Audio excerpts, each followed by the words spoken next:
Agasum na kaman volcano. Na nga to ay nabuntun din ice.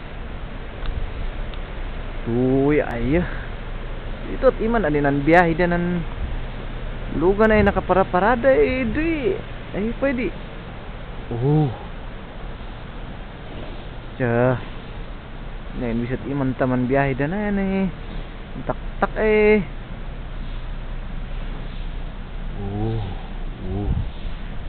Pwede ito yun ang kasalinan sa hindi lugan iman. Nuida, naida. Ayo. Din single tire alan na si palig. Ang karga na si wala na umbok no. Natakot ay. Ni asin baw ya. Asin baw ri. Tuy sus ini kaman di sino na din nan layan yun na ya. Tuy sus do din kadok ay taga tundo manang alas picture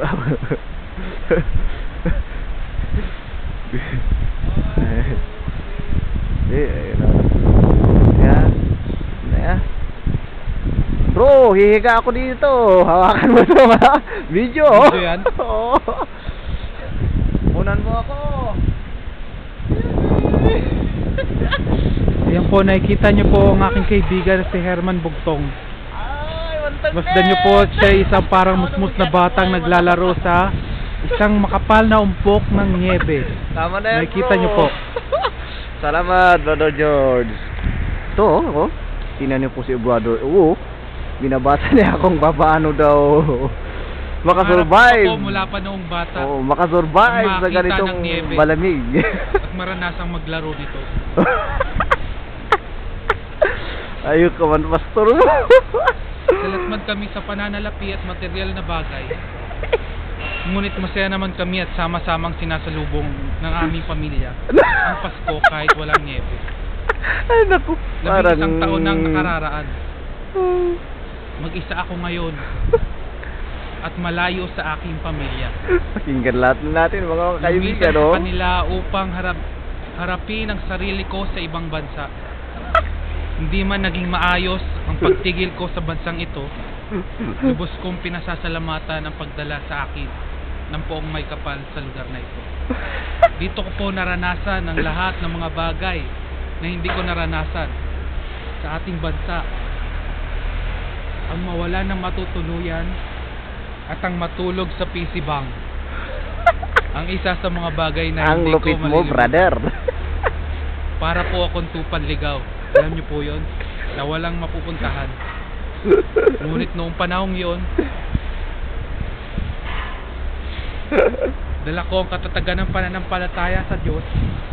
Sa akibat ang hangad ko makaranas pa rin ang niebe sa bansang ito. Dumaan ang taglagas at taglamig. Sundod ya? Naranasan ko na po ang White Christmas. Ayan bro, napakasarap. Masaya ako. Para kung batang humihiga. O tingnan nyo, hihiga yan. O tingnan nyo, hihiga nga ata eh. Humiga nga eh. Naglalaro. Ay naku, kalupit mo brother. Ibang trip to trip to ano to. Malamig at walang tigil akong kumukuha ng mga litrato. Ngunit pagkaraan ng mga panahon, nalaman kong may kaakibat palang pagdurusa ang hatid nito. Anak. Ang isang maputing niebe na magandang tanawin at pagmasdan, sa paglusaw nito ay ang balakid sa ating paglalakbay. Sa tindi ng lamig ng hangin sa pagtunaw ng mga niebe, ito ay magiging yelo. Kung hindi ka mag-iingat, tiyak na maaaring maaksidente ng tuluyan. Diyan ano masyo? Mga kaibigan, ang pagpatak ng niebe ay mga biyaya at talentong bigay sa atin ng Panginoon. Tandaan niyo po, sa akibat nito ay ang kapalaluan na kung hindi gagamitin sa wasto, mapapariwara tayo ng tuluyan. Sinisipon na po ako mga kaibigan. O sige na, kaya mo yan bro. Tulad ito sa simpleng buhay ng aking kabataan. At sa paglipas ng panahon, ay ang mga biyayang aking nakamtan na dapat kong gamitin sa tamang paraan.